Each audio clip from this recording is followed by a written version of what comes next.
Okey, baik. Ini cara untuk kita nak cari fibo ataupun horizontal line yang Ustaz akan guna untuk marking. Okey.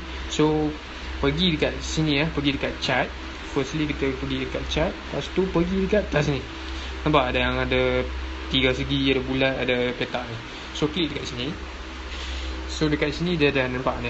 Yang garisan ni adalah horizontal line Okay, selalunya Ustaz akan guna untuk marking. Contoh support before dekat sini. Contoh saya bagi contoh. Alright, so dekat sini. So ini adalah horizontal line. Next, kalau nak cari Fibonacci retracement pun dekat sini. Okay, klik saja dekat sini. Okay, so contoh dekat sini tak ada Fibonacci retracement. So tekan dekat sini, add object. Tekan add object, dekat sini ada Fibonacci retracement. Okay, so tekan Fibonacci retracement. Terus tarik Okay, so macam tu saja. So kalau nak delete, tekan balik lama-lama dan delete. Alright, tekan bagi ada button yang punat bulat ni, and then tekan lama-lama delete. Okay.